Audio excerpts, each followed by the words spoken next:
Thank you for stopping by at the Movie Marquee. Our podcast reviews well-known movies and contains spoilers. The podcast may contain mature subject matter and mature language. Listener discretion is advised. Enjoy the show. Quiet on set. Places, everybody. And action.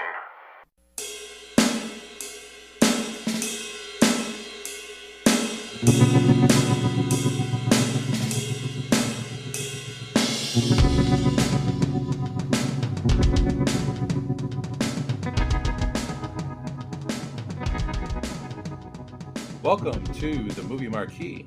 Today on the Marquee, we're going to continue our reviews of Martin Scorsese films with a review of The Color of Money. With me is Eric. I can always go back to whiskey. It's been very good to me. I mean, you're sitting in it, and I'm wearing it. And Ted. Ken, get in the car. This is embarrassing. You're acting like some girl who got felt up in the drive-in. And I'm Ken, and money won is twice as sweet as money earned. Eric, you have the particulars. Let's talk about The Color of Money, directed by Martin Scorsese, released August 17th, 1986 by Touchstone Films. It had a running time of 120 minutes, a budget of $13.8 million, and it grossed U.S. domestic box office about $53 million, so it did pretty well. It stars Paul Newman reprising his role as Fast Eddie Felson, Tom Cruise as Vincent Loria, Mary Elizabeth Mastrantonio as Carmen, Helen Shaver as Janelle, John Turturro as Julian, Bill Cobbs as Orvis, and Forrest Whitaker as Amos. And Eric, what did the critics have to say about The Color of Money? The critics were actually pretty favorable on this one, except for one pair of critics that did not like the movie. And we're going to kind of go into that one first. Our good friends Roger Ebert and Gene Siskel both gave it a thumbs down. And this is the only Martin Scorsese film they ever gave a thumbs down to. So their review, not so good. Roger Ebert said many of the scenes in the movie are almost formula, despite the energy of Scorsese's direction and the good performances. They come in the same places we expect them to come in, a movie by anybody else, and they contain the same events. Gene Siskel wasn't much better. He said the problem may be that Scorsese, arguably America's most gifted and gritty director, is working from a script not written by one of his veteran collaborators, and so the grit is gone. All the performances are fine. Newman is particularly effective, but he is forced to run a familiar treadmill, and so The Color of Money joins Heartburn as one of the biggest disappointments of 1986. I disagree. I liked Heartburn, but that's a different movie and a different podcast. Some of the other reviews of this one were actually on the positive side. The Orlando Centennial said that Paul Newman could win an Oscar for his strong, complex performance in The Color of Money. Spoiler alert, he did win the Oscar. His Eddie Felson, so quick-witted and seemingly imperturbable, I don't even know what that word is, but there it is, in the early scenes, eventually drops his foxy pose to reveal some of the raw vulnerability of his hustler days. Vincent Canby of the New York Times says The Color of Money isn't Mean Streets or Raging Bull. It is, however, a stunning vehicle, a white Cadillac among the other mainstream American movies of the season.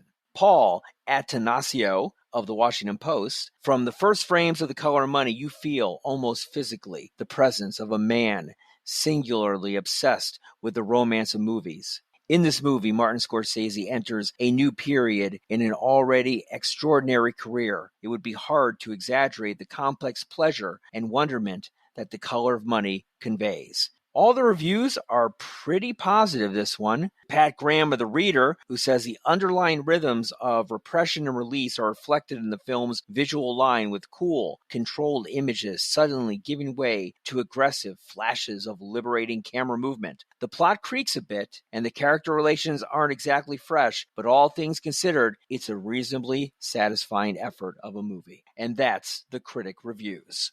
So, Eric, just out of curiosity, what was the score on the Rotten Tomato meter? Oh, yes, of course. Rotten Tomato certified fresh at 89% with an audience score of 73, so it did pretty well there. Thank you for those reviews. One thing I will agree with Siskel and Ebert right off the bat before we even get into the gist of everything here. Ebert did not like when they had all those pool balls going all over different directions. He said it looked like a beer commercial. Yeah, I felt the same way. I really hated that part. I did too. It did look like a beer commercial. Yeah. Interesting.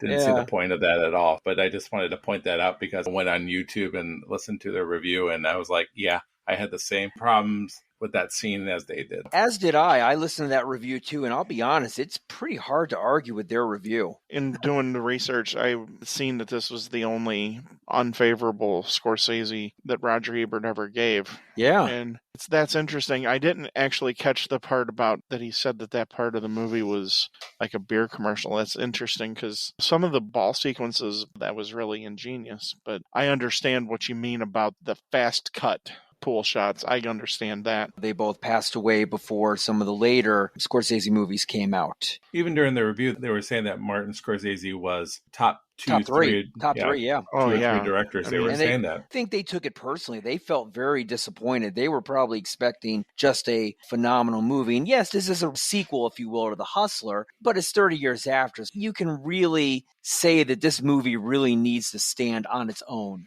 without The Hustler being mentioned. We'll discuss about whether or not it's a sequel or not. I have my doubts. I know where you're going with that. Since I know where you're going with that, I also know that you have the plot. So why don't you go ahead and nice plot segue. Of the color? Yeah, I know. Professional here. Somebody has to be, I guess. That broadcasting school is really paying off. All right, Ted, give us The Color of Money. Fast Eddie Felson is a former pool hustler turned successful liquor salesman in Chicago. He still stakes bets for players, including fellow hustler Julian, who was outmatched at 9-ball by the young and charismatic Vincent Loria. Recognizing Vincent's skill and his girlfriend Carmen's inexperience at luring players to lose money, Eddie tells the couple of their excellent potential for hustling. Carmen visits Eddie alone to inquire about his interest in Vincent. Finding him working at Child World, Eddie invites Vincent to leave the next day for 6 weeks of hustling on the road, culminating in a 9-ball tournament in Atlantic City. Manipulating Vincent's insecurities about Carmen and giving him a valuable Balabushka cue stick, Eddie persuades him to accept his offer. Eddie's abrupt departure upsets Julian, as well as Eddie's girlfriend, Janelle. Vincent and Carmen hit the road with Eddie in his Cadillac, visiting a series of pool halls. Serving as Vincent's stake horse, Eddie attempts to teach him the art of hustling, but Vincent chafes at having to play below his ability. At a pool hall run by his old acquaintance, Orvis, Eddie becomes fed up with Vincent's arrogance and leaves him. Rebuking Carmen for her advances toward him, Eddie reminds her that they are partners with a mutual business interest in Vincent. Eddie returns to find Vincent grandstanding to Warren Zevon's Werewolves of London, beating the pool hall's best player, but scaring off a wealthier Mark. Eddie and Vincent talk frankly, agreeing Vincent must curb his ego if they are to succeed. Eddie and Carmen struggle to rein in Vincent's showboating and his jealousy when they pose as lovers during a scam. After a string of successful games, Vincent plays the famed Grady Sessions, but is directed by Eddie to dump the game to inflate the odds against Vincent in Atlantic City. Goaded by Grady, Vincent almost fails to throw the game, and Eddie is inspired to play again.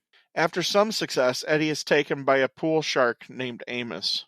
Humiliated, Eddie leaves Vincent and Carmen with enough money to make it to Atlantic City, taking the Balabushka.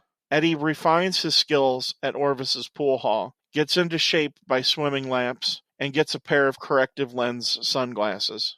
On a winning streak, he enters the Atlantic City tournament and runs into Vincent and Carmen, overhearing them arrange a bet with another player. Eddie, winning against Julian, and Vincent, beating Grady, are set to face each other. Janelle arrives to support Eddie, who triumphs against Vincent. As Eddie and Janelle celebrate, Vincent and Carmen surprise Eddie with $8,000, his quote-unquote cut of Vincent's winnings from intentionally losing their match.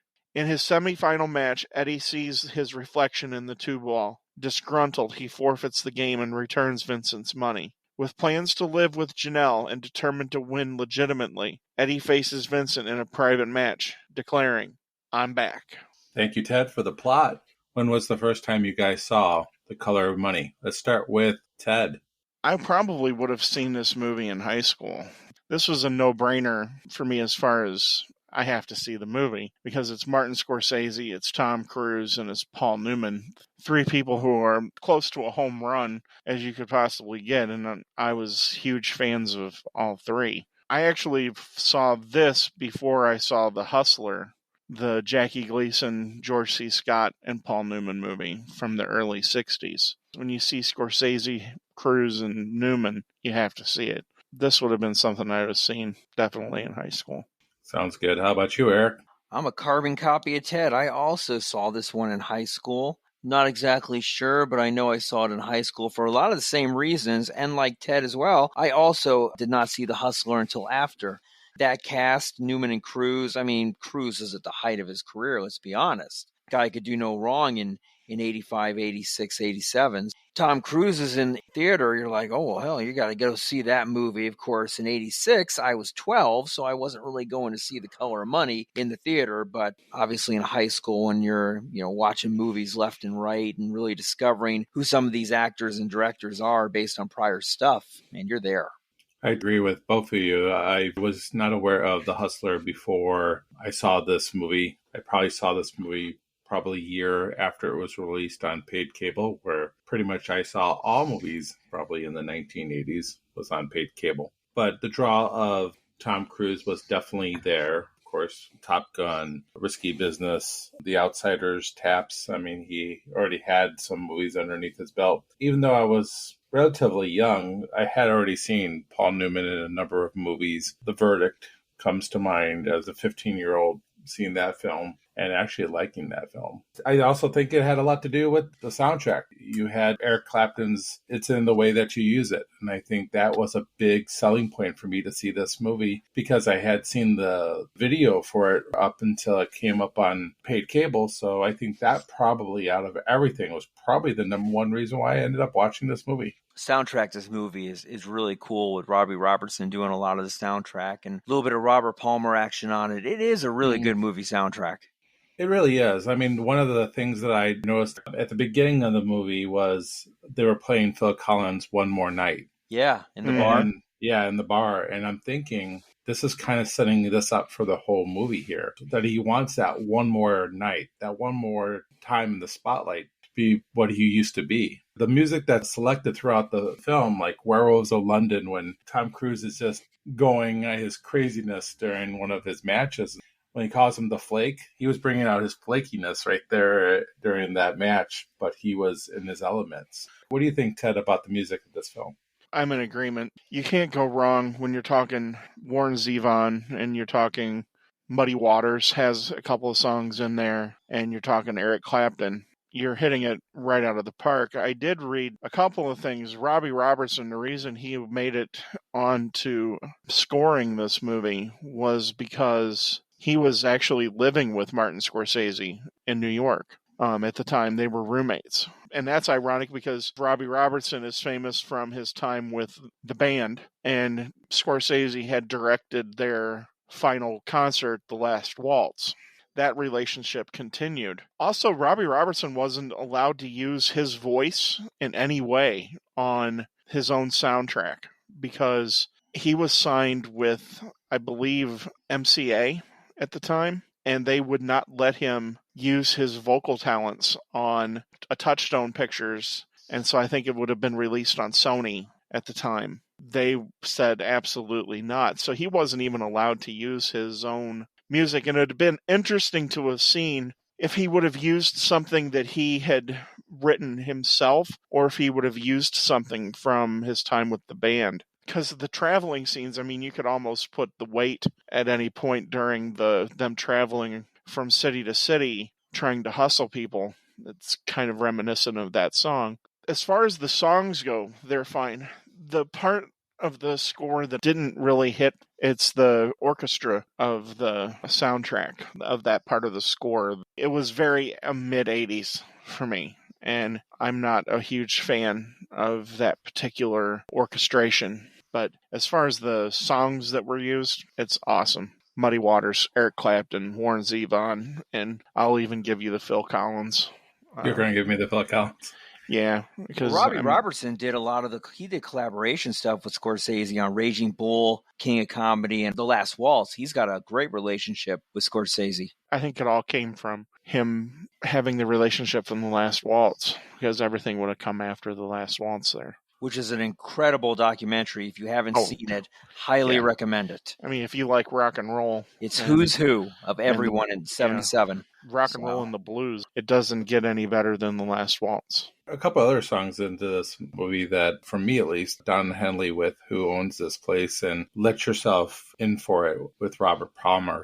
This is a pretty strong lineup here of who's who here in the mid-'80s. Mark Knopfler of Dire Straits is on it. Yes, even though I'm not a big Dire Straits kind of guy, but yes, we'll give him his due there.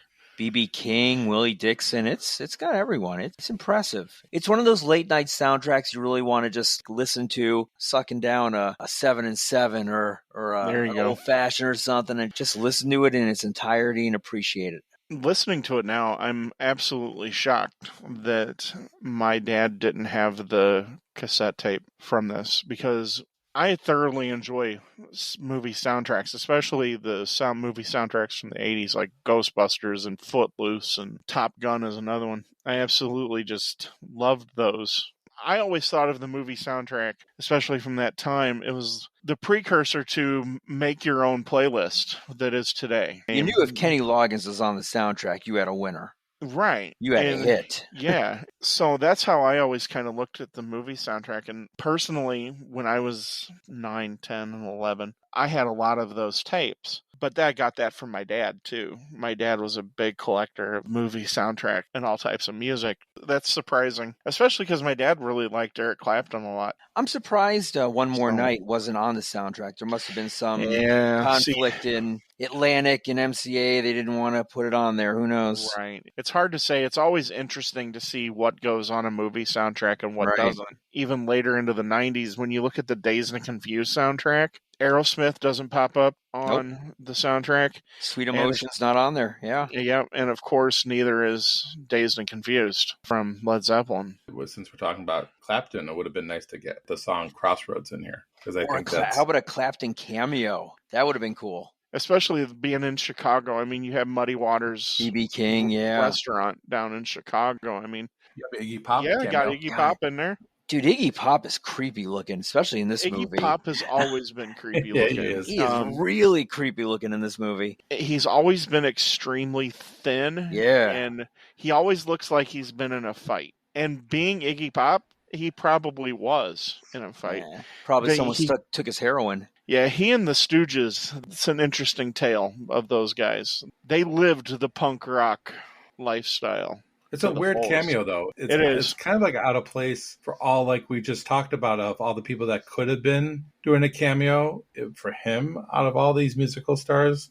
But it's just kind of weird. It doesn't fit the soundtrack. And of course, he doesn't have a song on the soundtrack. Why Iggy Pop? Who knows? Relationship with Scorsese, probably. Yeah, or you never know what his relationship with Robbie Robertson was. Or the fact that they were shooting in Chicago. I mean, he might have just been in Chicago at the time and came to the set to see what was going on. I didn't notice initially that it was shot in Chicago until I saw Harold's Fried Chicken across the street. When I saw that, I'm like, oh, this is in Chicago. Yes, yeah. And then you look it up, and basically the whole thing is shot in Chicago. Even the scene at the end where they're doing the pool tournament, that's supposed to be in Atlantic City. It's supposed to be Atlantic City, but it's at the ballroom at Navy Pier. I was listening to an interview with Tom Cruise talking about the fact that when he was picking out his wardrobe for the film, they did it in the summer and they filmed in the winter. And he said it was so cold in Chicago that he was shivering because he was wearing those T-shirts.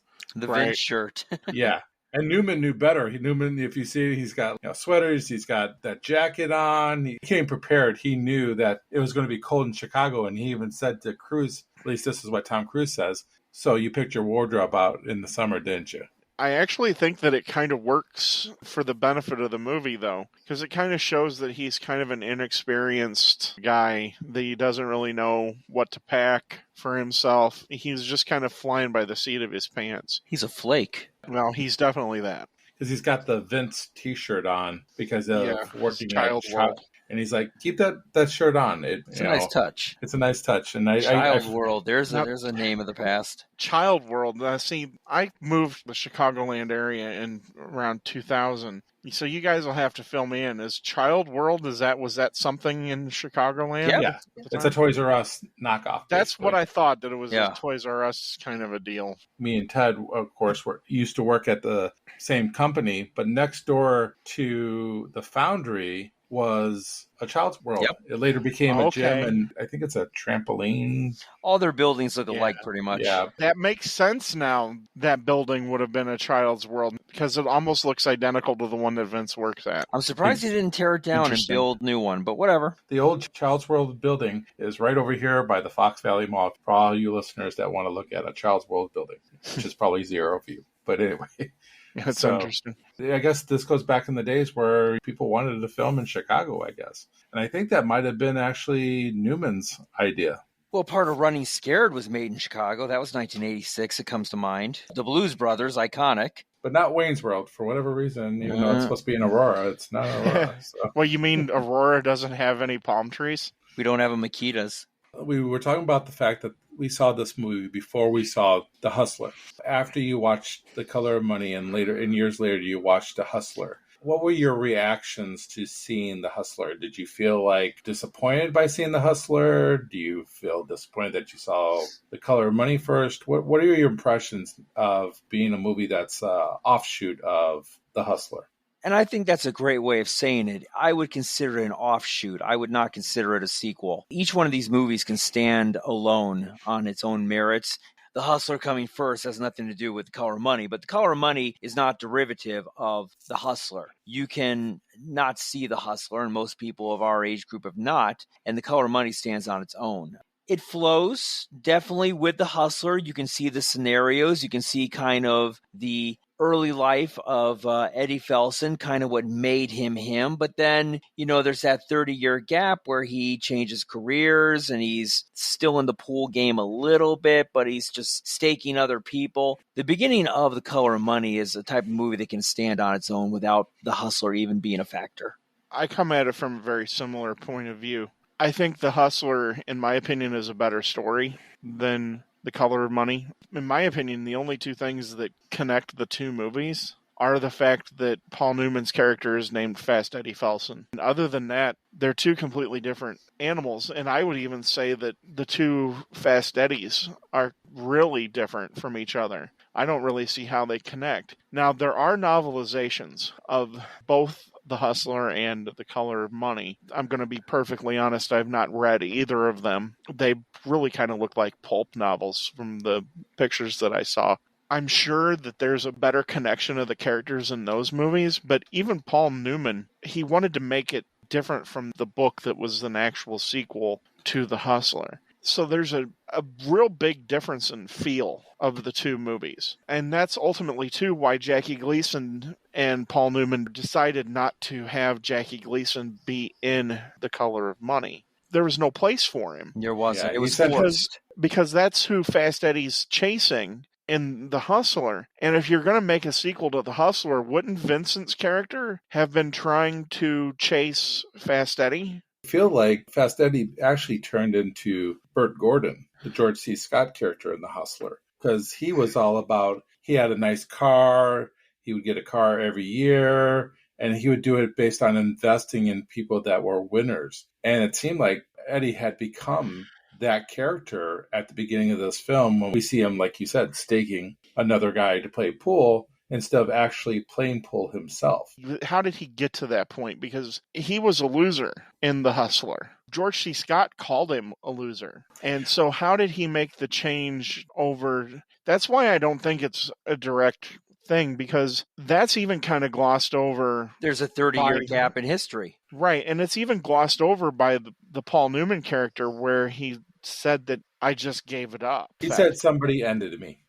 Right. How did that happen? Who did that? And why did it happen? I mean, because was it George C. Scott's character from The Hustler? I think it is. That's something that a sequel should have fleshed out at least a little bit for it to make it a direct sequel. And that's what we never really get. And that's why it's hard to say that they're sequels. Tones of the movie are completely different because Vincent's not a loser. He's just a moron. I don't know if he's a moron. I don't think he he's... doesn't get it. He's a typical 20-something. He's working. He doesn't know what he wants to do with his life. He's working. He met this girl, which is the interesting circumstances of how those two met. So he is kind of a moron, if you think of it that way. He gets played all the time. Yeah. I don't know if he's a moron more than he is somebody who is... simple. He's simple, but he's gifted, and he likes to win. He likes to play the game. At the beginning of the movie, what strikes Eddie is when he sees Vincent playing for the first time. He hears the thunderbolt break. And then he says, no money. Well, let's play for no money. And he's like, whoa, kid, what are you doing? I don't think he's actually thinking, oh, kid, what you're doing. I think he's thinking, this kid is a natural. This kid is for the love of the game. Yeah, I mean, you can't deny his talent. Vincent's the best pool player in the movie. That's hands down a given. I mean, look at who Fast Eddie was giving his money to. He was giving it to Julian, played by John Turturro, who I love as an actor. He's a coquette. He's a loser, and Fast Eddie keeps on giving money for him to lose. Julian actually gives up playing Vince, even though Vince says, you know what? Let's play for no money. If you win, I'll give you $10. If you lose, you don't owe me anything. He just wants to... He wants to play. He doesn't care if there's action on the game or not, but he gets played an awful lot. Vincent does. His girlfriend played him, and played him pretty good. But I don't know if that's because he's a moron. I think, like Eric said, I think he's simple. Because when we see him at Child World, he's selling... He's a born salesman. He's a born salesman. Right. But he, like you said, he's young. You're throwing him into an element that doesn't fit him. But then we see at the end of the movie that he gets it, to the point where Fast Eddie doesn't really like it. Does he get it, or does Carmen get it? No, I think he gets it. I think they both do. They're a team. You see that scene where he's trying to make a deal where if he loses $8,000, but if he wins, he gets 13, and they're going back and forth. And he even tells her, we could have got $2,000 off of this guy. It seems like he's all of a sudden, he's the one that's changing. He tells Fast Eddie that he had to convince her to go with this deal to throw the game against him. So I do think he gets it at the end. Paul Newman doesn't like it because of the stage it's on.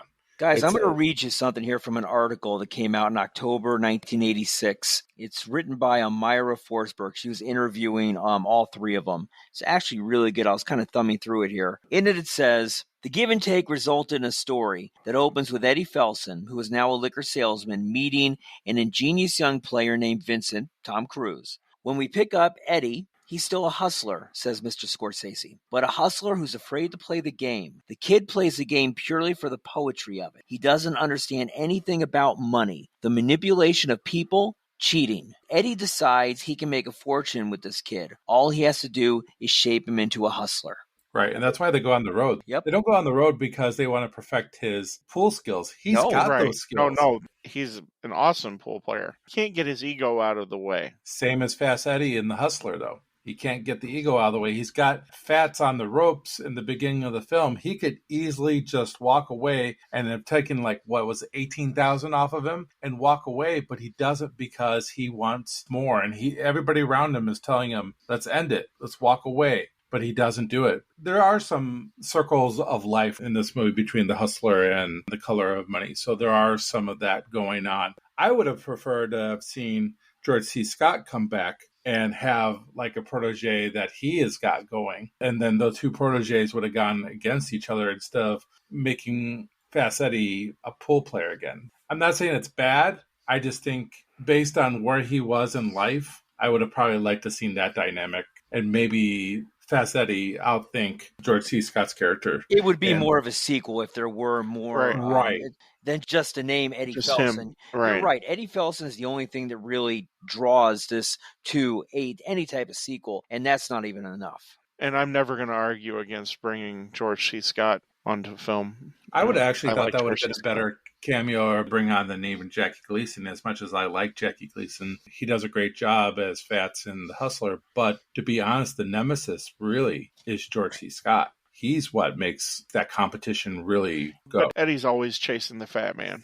That's the whole point. as far as it being a sequel, there needed to be something to tie it together, and it's really not. Even the Fast Eddie's character, I don't see a lot of the similar Fast Eddie from A Hustler meeting the Fast Eddie from The Color of Well, Money. it's a younger. I mean, towards the end of that Yeah. movie, he has that just breakdown. It's, in my opinion, a little overacted, but he's more refined. He's more mature. Well, and in his Color of Money. his girlfriend in The Hustler drank herself to death. Yes. Why would he become a liquor salesman? Yeah, that's kind of odd. That's pretty dark. But I will say one thing that I feel that connects this movie to The Hustler, and at least as far as Fast Eddie goes, is the scene with Forrest Whitaker and Amos. Even when Fast Eddie knows that he's being played, he even says, "Are you hustling me?" He can't give it up. He has to continue to play until he loses everything. And he's drinking, and he actually ends up wanting to quit everything because of what had happened. He even says, "How did I let myself get played?" This is the one time where I'm thinking this is the Fast Eddie from The Hustler, because he has one focus in mind, and it's to beat this guy regardless of the cost. And then when everything was over, he realizes what an idiot he was. It's like a drug for him. I mean, you can do those comparisons and metaphors between drug use and the movie. I love how they play this, though, with Forrest Whitaker. And I love what Forrest Whitaker does at the end there, where he's like, "Let me ask you a question. Do I need to lose some weight?" Yeah. And it's almost kind of a reference to Fats. And it's kind of like a jab at him there, where the fat man got him again. So Is the Amos character, is he staked by anybody? No, he is a hustler on his own. Because he kept saying, like you said, he's like, "Are you a hustler, Amos?" Never answered him. He asked him 3 times. He even says, "If you don't want to pay me, you don't have to pay me." Yeah. His character is funny. I wish he was more in this film, because he would say things like they would do experiments on him and stuff. Yeah. In my opinion, the Amos character, he almost knows who Fast Eddie is. And when he says, "You don't even have to pay me." See, that's why I thought Orvis might have told Amos who this guy is. Well, everyone in Orvis's pool hall knew who he was. It wasn't a secret. Is it the same pool hall? I'm not sure. I think it was. Yeah, I'm not sure either. I think it is. Well, that's where he beats his Marvis or... But I don't think Orvis, though, would set Fast Eddie up to be taken by a guy. Why not? Because they're partners. Really? Hasn't seen him in 30 years. True. At the beginning, he's like, "Well, I'll give a 10% take for Fast Eddie," and then he raises it up once Vincent decides to be a little obnoxious. Throughout the rest of the movie, even from there, when he's trying to build himself back up, it's actually Orvis on his side, working with him to get those matches. Scam him there, so why would he scam him here with Amos? I just think Amos is working on his own, and Amos is just a unique person in his own right. I'm kind of surprised that Vincent's character doesn't jump in and try to take Amos, because he sees Amos being the crap out of Fast Eddie, and normally, based on what I see in this character, he would usually just jump right in and challenge him. I like the lesson that Eddie taught Vince about, feeling sorry for your competitor, the person you're playing against, the guy with the hole in his neck. I had a problem with that scene, though. So Why? Here's why. Fast Eddie's sitting there. You have the girlfriend sitting there. They're sitting there. They're watching him throw these games against the guy with the hole in his neck. And then they leave him, basically teach him a lesson. Right. He runs upstairs to watch what happens. They're about ready to beat the crap out of him. He comes back down, pretends that he's his father, that he came out of nowhere. But he's been there the whole time. They knew he was there watching and getting the money from him. To all of a sudden say, "I'm his father." You were there the whole time. They know you were the guy staking him. They know that you guys left. They even said that they left him. So him coming back, pretending he's his father, I'm calling BS on that. It's a problematic. A little. What you've described, is problematic. I think the ultimate point of it was Fast Eddie didn't want him to get the total shit beat out of him. They were going to leave him in the gutter. And he does get socked pretty good. Yeah, he takes it. Because Vincent is too naive, or what? Carmen says that he's a nice guy. Eric was just mentioning about how they met, and he's just a sweet guy. And he didn't want to take money from a guy who had some type of handicap. I think he's naive. I think naive is a better way. That was the lesson he told him. Hey, the guy with the hole in his neck you feel sorry for, well, now him and his friends now are going to beat the pulp out of you. Right. And they don't feel sorry for you. He's trying to teach him that killer instinct of competition. Money's money. Money's money. See, Carmen says that, nice guys finish last. Yeah, original saying. Yeah. I mean, Did you just come up with that? I understand. He has to learn it. But you're expecting him to learn it in a few weeks. And here's a guy who spent a lifetime, you say, being naive, and I kind of agree. He is naive. He's a nice, naive guy who's been thrown into a situation that he knows nothing about. Right, because it's determined that he's rich. He's from a rich family. Yes, very rich. By naive, I guess maybe that's wrong. He's not street smart. A street smart person would have realized that the dude with the hole in his neck is going to beat the crap out of you if you don't pay him. I think that he's probably not been in these bars very long. I don't think he probably starts playing pool in these bars until he meets Carmen. And when he gets to these questionable places, he wants Carmen to leave. And Carmen's like, I'm used to this. I've dated worse than this. She's comfortable in the element where he is not. She's street smart. Yeah. Right. And that's why she's making the bets and he's just playing pool. He's playing pool and playing video games because he's just a kid. He's just a kid who's been probably sheltered, and he's probably only been in the bar scene probably maybe a year or two because of her. I'm still not exactly sure what she sees in him, though. She even says that her ex-boyfriend was this guy. They tried to rob his family. Mm-hmm.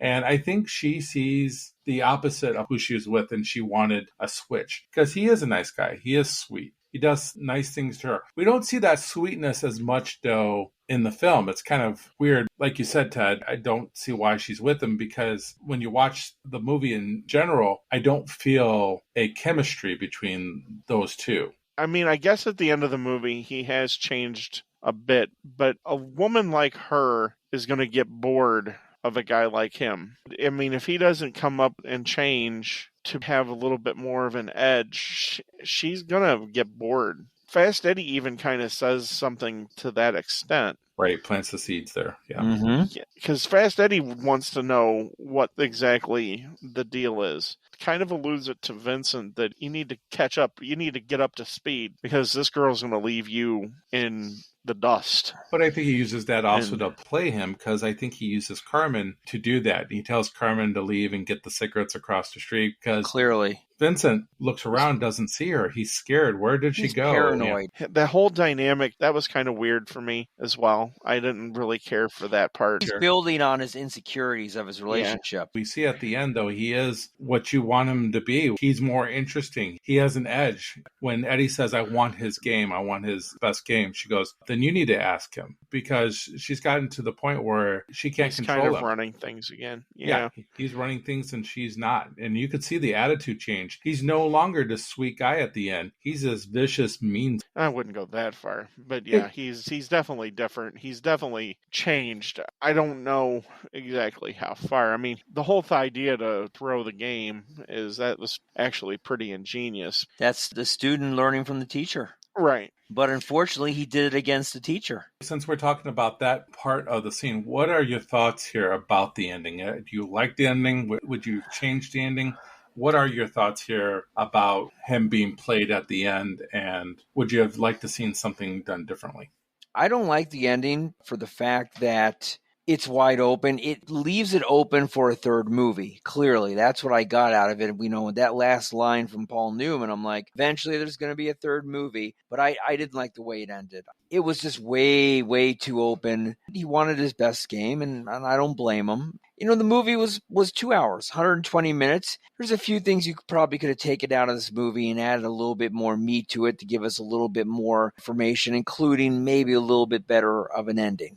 I don't think that there is an ending. And I think that's part of what leaves a bad taste in your mouth. Because the best way I can describe it, when you're playing the piano or an instrument and you're playing a chord, you always want that last note to finish it off. And that makes you feel right. It leaves you wanting that last note. That's what this movie is. It doesn't have that last note to finish off the movie. And maybe there should have been another movie. I don't know exactly what they would have done, but there isn't an end. That's a big part of what leaves a bad taste in your mouth. It's like, okay, come on. That's how you're going to send us out. You build everything up to these two guys facing off, and the payoff is that Vincent dumped to him because you're supposed to come to the conclusion that Vincent could wipe the floor with him, but you never get to see him wipe the floor with him. it just doesn't work because it's left unfinished. I think this movie would have suited better with a Rocky moment where Fast Eddie doesn't beat Vincent at the end, but he gives him a hard enough time where he is sweating it and he is worried about it. It doesn't change the fact that he is back. I mean, it's great that we get that I'm back type of deal. And we could have still got that last line on there. The problem here is, like you said, you're promoting them to face each other. And then when you do get that ultimate face-off, it's a sham. It's supposed to come off being smart and, ooh, what a twist. But it comes off being ucky. It's a twist that only goes halfway around. Yeah. And I think what happens then is when you watch this movie repeatedly, the fact that you know that that's going to happen hurts the whole movie the second and third time around when you watch it. Oh, it does. Yeah, I agree. And I've said this in our other reviews about stakes. The stakes don't equal the ending. You have Fast Eddie, he gives up and forfeits the tournament so he could go play honestly against Vincent, and we don't get it. Right. We just get them doing the opening thing where they shoot the two balls down the table to start off with. I'm not exactly sure what the billiard term for that is. Oh, they're trying to determine who breaks. Yeah, and I'm sure there's a billiard actual name for what that is. We don't get Fast Eddie winning the tournament because he gives up. And then we don't get Vincent winning the tournament because he dropped the game. So there has to be that last note to finish off the song. And it's not there.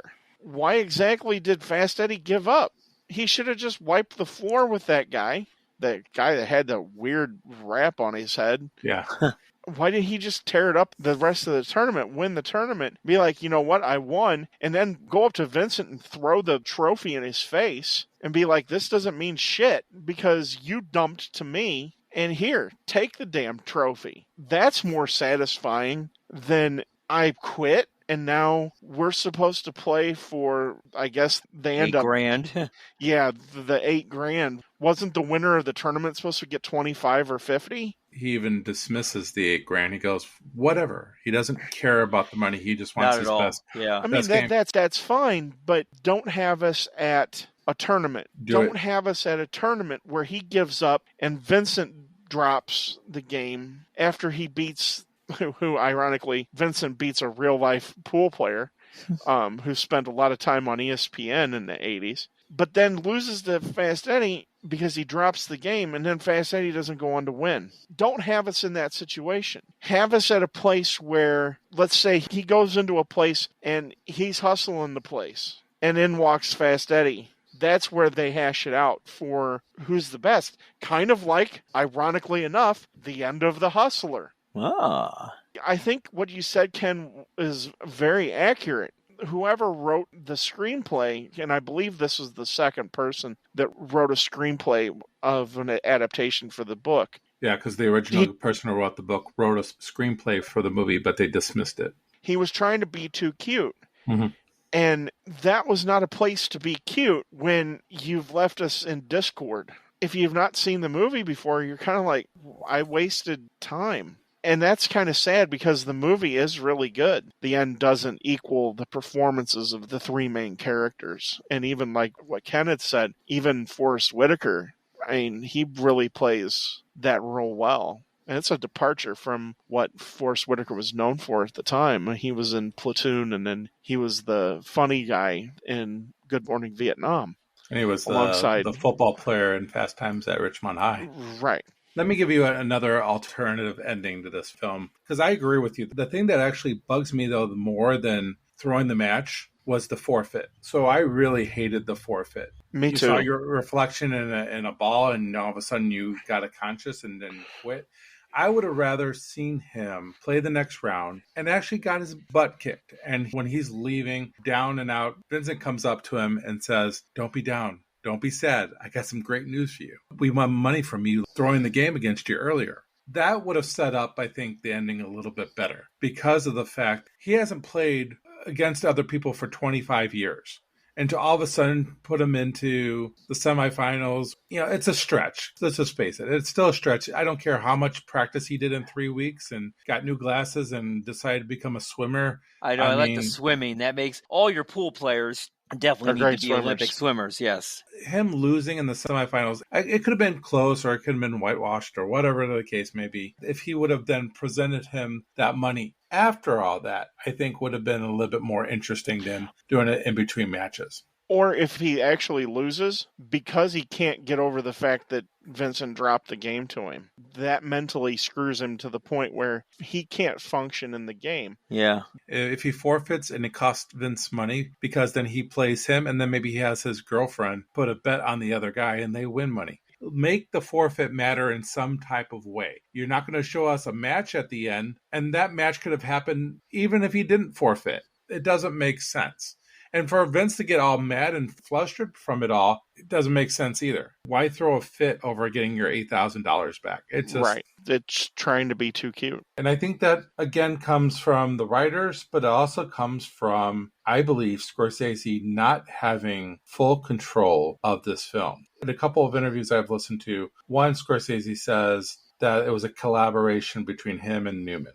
And then I heard another interview where he said he was a hired gun. And me and Ted were talking about this offline. We were talking about one of his favorite directors, Stanley Kubrick, did the movie Spartacus for Kirk Douglas. Well, that movie was Kirk Douglas's movie. And Kirk Douglas brought in Kubrick to help direct it. When it's all said and done, it wasn't Kubrick's vision. It was Douglas's vision. And Kubrick same was thing the here. hired gun in that one. Yeah, definitely. And same thing here. It's not Scorsese's vision here, I think. I mean, even though you get the camera angles and you get some of the cinematography that he has in his other films, but as Ted said earlier, he doesn't have his own writers, and Paul Newman has a certain direction he wants this film to go. And basically, it's a Paul Newman film. I completely concur with everything you said. It doesn't feel like a Scorsese movie. We discussed at length the end of Taxi Driver, about what exactly the end of Taxi Driver was. But that was left purposefully ambiguous, where you're supposed to talk about what the end of the movie was. This is not that type of movie. Scorsese does well with endings. The end of Goodfellas is iconic.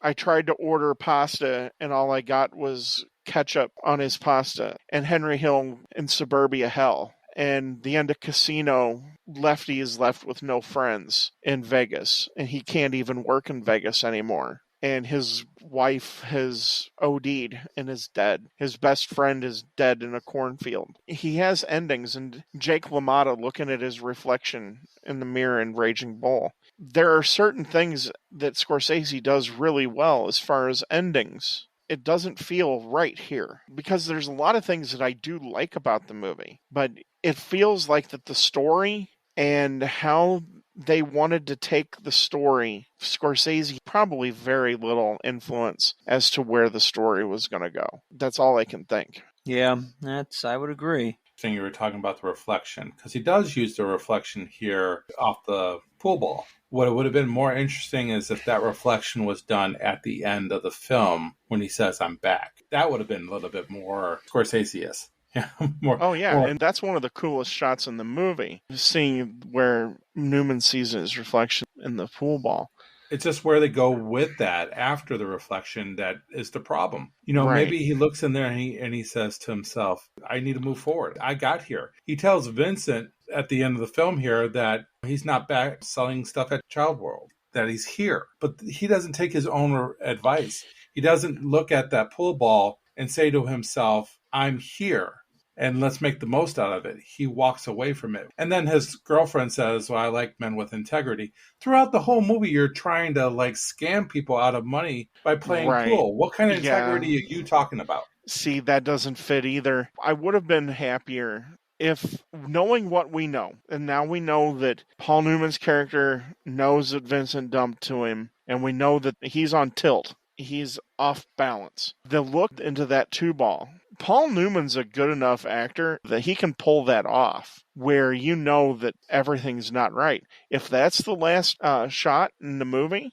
I'm actually probably happier with that, because then we know that Paul Newman's character is not okay. And he shouldn't be, because he got hustled. Again, Right. and again and again, because he gets hustled throughout the whole movie. You leave it right there. That's a more interesting ending than this game of, I don't even know if it's a game of 3-card Monty that they try to play with the end of the movie that just doesn't work. Maybe the circle of life turns around again, and we see him at the end of this film, a hopeless drunk again, where he's destroyed.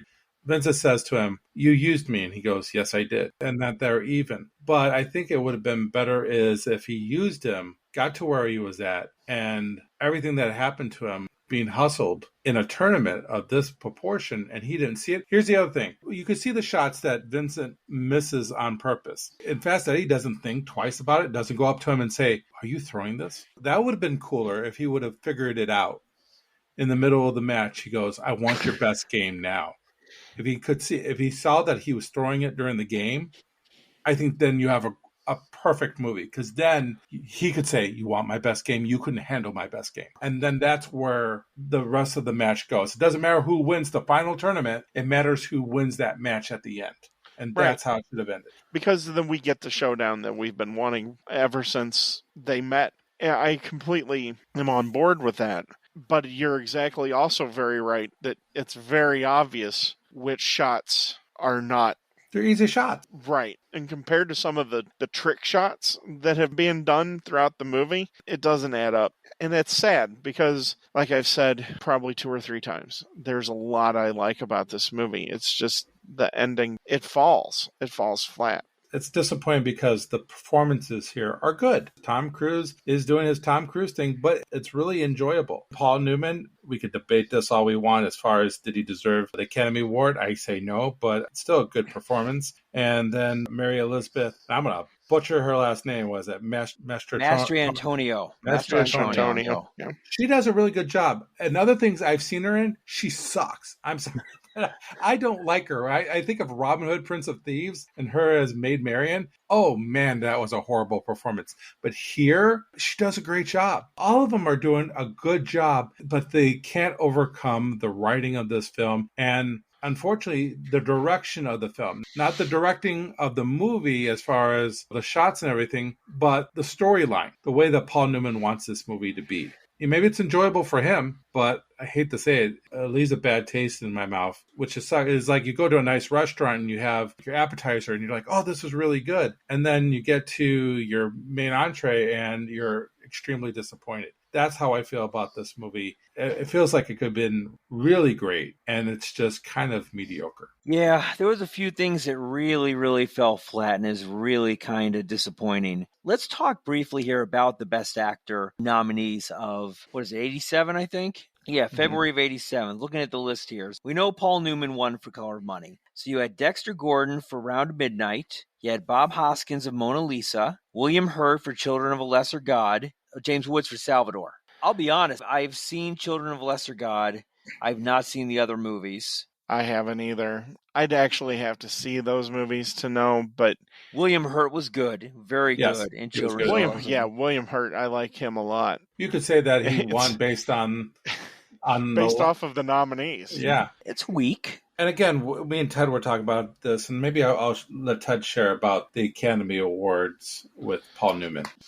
This is the thing with the awards, with the Academy Awards and the Oscars. I have a real love-hate relationship with the Oscars because I want the Oscars to be more than what the Oscars want them to be. It's kind of like the Baseball Hall of Fame, where you want the Hall of Fame to be something the people who are voting for it think that it is. And there's people in there that shouldn't be. And I feel this way with the Academy. You put Paul Newman up against those people, I'm sure that their performances are good. William Hurt's a good actor, but none of them are Paul Newman. Paul Newman, his past nominations that he received for Best Actor, he went up against a loaded deck. And I'm not going to sit here and say that the Academy punted on this one to get him the Oscar. I'll say that. They punted. But the year before, see, this is another part of irony of the whole thing. In 1986, he received a Lifetime Achievement Oscar. Essentially, this is the slap in the face Oscar. This is the Academy Award essentially saying, we know you've kind of gotten screwed and we should have given you one, so here's this. And there's two people that come out that received these, and that's kind of exactly how it felt. The first was Peter O'Toole, got his Lifetime Achievement Oscar when he should have won at least probably 2 or 3 times. But then they waited until Stanley Kubrick died to give him his Lifetime Achievement Award. Not that Stanley at that point in his life would have probably come back to America to accept the stupid statue, but they waited until the man was dead to finally come out and say, you know what? Yeah, you probably were the best director of 2 generations. It's ridiculous. It's ridiculous that they had to give Paul Newman a Lifetime Achievement Award. Where do you want to start? HUD? Cat on a Hot Tin Roof? The Verdict? Cool Hand Luke. Cool Hand Luke. He wasn't even nominated for Butch Cassidy and the Sundance Kid, and he wasn't even nominated for The Sting. Absence of Malice, too. Yeah. That's what that in there. You know, Paul Newman is one of those actors that is a greatest actor of a generation type of actor. Great salad dressing, too. Pretty good popcorn, too. And he can race a car. This Oscar for him for Color Money, to me, comes off as a participation medal. It's like, here, we're finally going to give you one. What other movies were in 1986? Was it just that thin of a movie year that they decided to put, and that's nothing against Bob Hoskins, but I want to know how many people have actually seen Mona Lisa. What is it about? How Leonardo da Vinci painted the portrait? Come on, man. It's just ridiculous. Go down here. Here's top 20 grossing movies of 86, okay? Color Money is in this list. So you've got Top Gun at number 1. Yeah, you're not going to get acting. Crocodile Dundee at 2. Platoon at 3. Karate Kid Part 2 at 4. Star Trek 4, The Voyage Home at 5. Back to School at 6. Aliens at 7. Golden Child at 8. Ruthless People at 9. Ferris Bueller's Day Off at 10. Down and Out in Beverly Hills at 11. Color Money comes in at 12. 13, Stand By Me. Now we're getting a little thin, but still some good movies. Legal Eagles, Cobra. But Platoon did win. Oliver Stone won for Best Directing, 1987. How about Heartbreak Ridge? Clint Eastwood. Not one of my favorite ones. And then wrapping out number 20, Poltergeist 2, The Other Side. Yeah. So there's a lot of there. You're not going to pull acting. So you don't think Stallone should have got it for Cobra? Yeah, no. Okay. But here's the thing, too. Take a look at Will Wheaton and take a look at River Phoenix from Stand By Me. They pull off 2 really good performances. That's another thing that the Academy likes to do, is to nominate kids for Best Acting Oscars. I mean, look at Anna Paquin won for The Piano. It comes off wrong, giving him the Oscar for this. Ken's brought up, too, Spike Lee won his Best Directing Oscar for Black Klansman, but he probably should have won for Malcolm X. Yep, him and Denzel Washington should have won. Come on now. They can't get out of their own way in some of these things. So when it does come, it comes off wrong. We even brought it up when we did the spotlight on Martin Scorsese. He ended up winning for The Departed. I love The Departed. Yeah. I'm going to host the next episode, which is The Departed. Rock on. But he doesn't win for Goodfellas. He doesn't win for Raging Bull. Taxi Driver? Or Taxi Driver. Come on now. Even when they gave Scorsese the award, they brought his 3 best friends up there to give it to him. Almost like, yeah, we knew we screwed up before. So here's this one. The Departed's not Scorsese's best movie. It's a good movie, and I enjoy it a lot, and I like it a lot. But it's not his best movie. Gangs in New York, for me, would be one of the best ones for him to win the award. 1987, you want to hear, this is a Best Actress in a Leading Role was nominated. Kathleen Turner for Peggy Sue Got Married. Right there. I'm sorry, but then why can't you nominate Matthew Broderick for Ferris Bueller's Day Off? Why don't you nominate Charlie Sheen or anybody from Platoon? Yeah, Tom Berenger or Willem Dafoe. Yeah, any of those guys, those performances are better here than Paul Newman's. And nothing against Paul Newman here, because I still think it's a very solid performance. But as you stated so many times, it's not what he should have won the award for. There are so many other opportunities. Maybe it's because when he went up against those other actors, there was stacked competition. You just mentioned Peter O'Toole, who's one of my favorite actors of all time. He actually never won the Academy Award except for the honorary Academy Award, which is a Right. travesty. By putting Paul Newman as the Academy Award winner here, it makes The Color of Money look like a better film than it actually is. Yep. This is also the Academy Award kissing Paul Newman's butt, saying, "Oh, Paul Newman, you came out with a film. It's not a Martin Scorsese film. It's a Paul Newman film. Let's be honest here." And the Academy Awards thinking, "Hey, we want to award you for the film that you wanted to make, The Color of Money. Here's your reward. Congratulations." This is not a upper echelon movie. This is not Taxi Driver. I gave Taxi Driver a B, but I said that if I went by just how beautifully made the movie was, the dialogue, the direction, cinematography, everything that was done, that's an A-plus movie here. I'm not going to say the same thing about The Color of Money here because it's not that kind of film. Every year after the Oscars, or most years, because this year is a kind of an aberration, but it gives the movie another shot at going back into the theaters with the headline of Oscar-winning Best Actor in the new TV trailer. So it gets another run in the movie theater. Could there have been a third movie?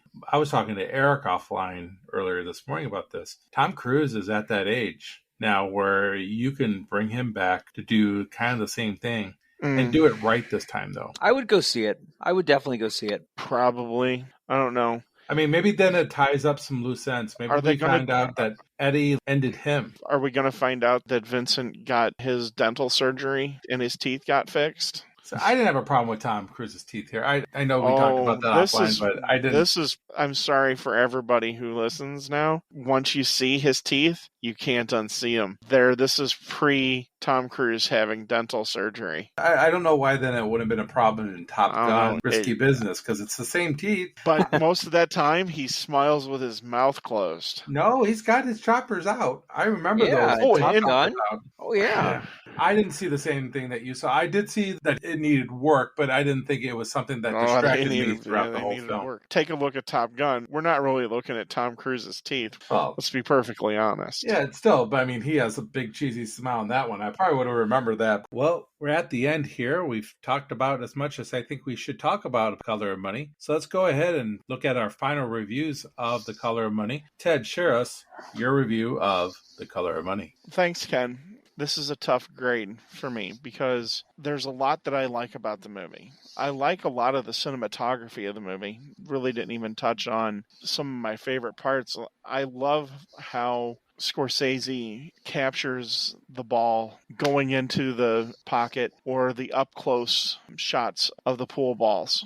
I think those are really unique, especially for a pool movie. I think it's something different that you really couldn't get with another sports type of movie. I think that's one of the things that really sets the movie apart for me. I thoroughly enjoy that. The rest of the movie, I love the build-up to the movie. And I like these characters outside of having to deal with the fact that it's supposed to be part of the Hustler. I like the characters as they stand. Having them stand as their own would have probably been a better decision. I like the Paul Newman character, Fast Eddie. I think he's a really good character. Even though I think Vincent probably was a little too harsh when I said he was a moron. He's naive. And I get that and I understand that. He's not hateable. And I really like Mary Elizabeth Mastrantonio's Carmen. Carmen is probably one of the most interesting characters. Her character deserved to be fleshed out a little bit more. That being said, the end of the movie really drags down. Every time I watch the movie, it leaves me with a bad taste in my mouth, and I can't get over that. Ultimately, I don't know who to really place the blame on here because, like we've discussed, this really wasn't Scorsese's movie. This was Paul Newman's movie. I think that we probably came up with some better options, interpretations of how the movie could have ended a little bit better.